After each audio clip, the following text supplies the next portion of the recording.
जय गुरुदेव। साप्ताहिक सत्संग। यह सुमेर गिरी कैलाश आदि सब हमारे अंदर हैं। गरुड़ पर्वत भी उसी जगह है जिस पर गरुड़ बसते हैं। जहाँ भी जाकर कोई बसेरा करे, जब तब पूजा पाठ करे, वहाँ वासा भी करने लगे।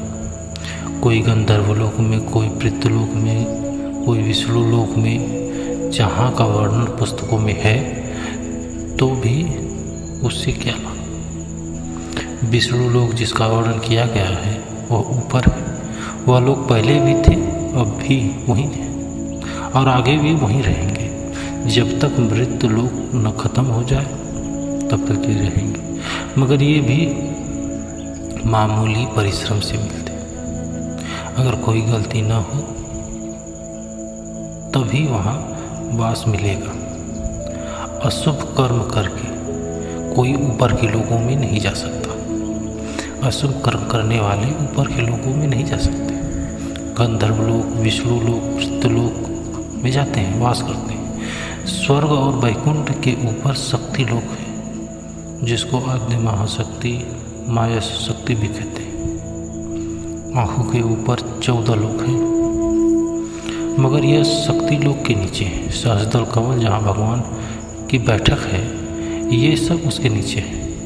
मान लो कोई आदि महाशक्ति लोक तक पहुँच जाए, पर उससे ऊपर सहस्त्रदल कमल है, जहाँ से सब अवतार आए। यह अवतारी पुरुष भगवान के हुक्म से भेजे जाते हैं और इसी को परमेश्वर या राम धाम भी कहते हैं। अंत में बहुत फंसने वाला स्थान है। कोई ओंकार त्रिकुटी में पहुंच गया, त्रिकुटी के से ऊपर ब्रह्मा और माया का स्थान है। वहाँ माया मारीच है और अजीब चमत्कार, अद्भुत कलाएं, मोहनी सूरतें हैं, जिसे साधक देख भी लेता है। उसके ऊपर प्रकृति का स्थान है, उसको पुरुष प्रकृति का स्थान कहते हैं। उसी के नीचे से कृष्ण आए थे। प्रकृति को जो अधिकार था, उसे जो शक्ति दी गई थी, उसके कारण वह 16 कलाओं से अवतरित हुए थे। 12 कला से राम अवतरित थे। 2 परशुराम से लेकर 14 अंश थे उनके। महात्मा कहते हैं कोई उस धाम तक भी पहुंच जाए तो कोई बात नहीं, क्योंकि यह पता चल जाए कि मृत्यु लोक, ब्रह्मलोक, शक्ति लोक, विष्णु लोक, महेश लोक सभी उत्पत्ति तथा प्रलय के बीच में है। जिसका प्रलय होगा उसकी उत्पत्ति हो। वह स्थान चाहे कोई भी हो, वह काल के गाल में समाएगा। महात्मा कहते हैं कि हे सूरत, इस लोक में जो आए कर्मानुसार गति पाए, मगर कर्मानुसार 84 जरूर जाना पड़ेगा। चाहे गंधर्व लोक हो, चाहे ब्रह्म लोक हो, चाहे पार ब्रह्म लोक हो, सतलोक का भेद बताने वाले संत आए। उन्हीं के बताए रास्ते से चलने से जीव मरण से बचेंगे।